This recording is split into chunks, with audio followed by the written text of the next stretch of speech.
विशकन्या अपनी आंख को धो रही थी और उसे बिल्कुल नहीं पता था कि कटरीना उसके पीछे खड़ी थी। जैसे ही विशकन्या अपनी आंख को एक डिब्बे में रखती है, कटरीना चुपचाप उस डिब्बे को चुरा लेती है। जब विशकन्या अपना मुंह धोकर आंखें खोलती है तो उसे पता चलता है कि उसकी आंख गायब है। पहले तो वो घबरा जाती है, लेकिन फिर उसे समझ में आता है कि ये सब कटरीना का काम है। अब जब उसके पास अपनी आंख नहीं है तो विशकन्या कटरीना का कुछ नहीं कर सकती। कटरीना को देखकर वो खुश होती है क्योंकि विशकन्या परेशान है। वो आंख का डिब्बा लेकर वहां से चली जाती है। विशकन्या गुस्से में चिल्लाती है। उसकी आंखें अब पूरी तरह काली हो चुकी है। फिर अचानक उसके चेहरे पर एक खौफनाक मुस्कान आ जाती है क्योंकि उसे एक तरकीब सूझती है। अपने कमरे में जाकर वो अपनी जादुई छड़ी से मकड़ी औरत, जिसे वो मकरीना कहती है, को बुलाती है। विशकन्या जानती थी कि जो भी इस छड़ी के जादू में है वो धोखा नहीं दे सकता। वो मकरीना को अपनी आंख खोजने का काम देती है। मकरीना इंसान के रूप में आकर अपनी जादुई नजरों से डिब्बा ढूंढने लगती है। हर जगह देखने के बाद उसकी नजर झूमर पर पड़ती है जहाँ कटरीना ने डिब्बा छिपा रखा था। मकरीना अपनी शक्तियों का उपयोग करके बड़ी मकड़ी में बदल जाती है और छत पर चढ़ती है। कटरीना उसे देख लेती है और तुरंत पहचान जाती है कि ये विशकन्या की साथी है। कटरीना उसे रोकने के लिए एक सफेद बिल्ली बन जाती है और झूमर पर कूद पड़ती है। अब बिल्ली और मकड़ी के बीच एक खतरनाक लड़ाई शुरू होती है, लेकिन छोटी बिल्ली कैसे 8 नुकीले पंजों का सामना करेगी। उनकी लड़ाई ने सबका ध्यान खींच लिया। अचानक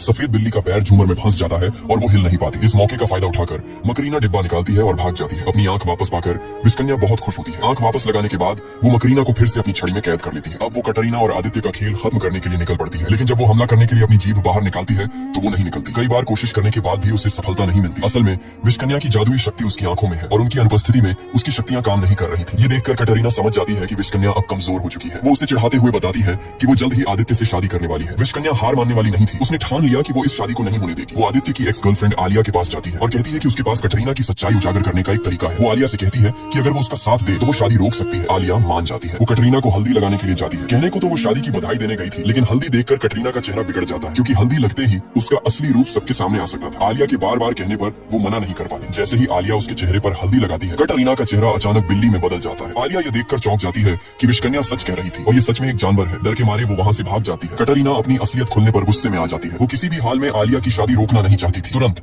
वो अपना रूप बदलकर आलिया का रास्ता रोक लेती है। वो उसे मारने की कोशिश करती है, लेकिन आलिया अपनी पूरी ताकत से खुद को छुड़ाने में सफल होती है। आदित्य को देखकर आलिया चिल्लाने ही वाली होती है, लेकिन कटरीना उसका मुंह दबा लेती है और उसे खींच कर ले जाती है। आलिया फिर से भागकर आदित्य के पास जाती है, लेकिन जब वो कुछ बताने की कोशिश करती है तो उसकी आवाज ही नहीं निकलती। आदित्य भी उसकी इस अजीब स्थिति से हैरान हो जाता है। असल में जब कटरीना ने उसका मुंह दबाया था तब उसने आलिया के मुंह में रुई का बड़ा गोला डाल दिया था। आलिया दूसरों से पेन और पेपर छीनती है और उस पर लिख देती है कि कटरीना एक जानवर है, लेकिन जब आदित्य वो पर्ची पढ़ता है तो उसे यकीन नहीं होता। उसे लगता है कि आलिया जलन में आकर उसकी शादी को खत्म करना चाहती है। आलिया उसे समझाने की कोशिश करती है, लेकिन कुछ नहीं कह पाती। तभी कमरे में विशकन्या की एंट्री होती है और वो आते ही आदित्य को बेहोश कर देती है। आलिया ये सब देखकर बहुत डर जाती है और उसे समझ नहीं आता कि क्या हो रहा है। विशकन्या उसे बताती है कि ये कटरीना के लिए एक बड़ा सरप्राइज है। वो आलिया के मुंह से रुई का गोला निकालती है और फिर दोनों मिलकर बेहोश आदित्य को शादी के मंडप की ओर ले जाने लगती है। आगे क्या हुआ जानने के लिए कमेंट में लिखो नेक्स्ट पार्ट।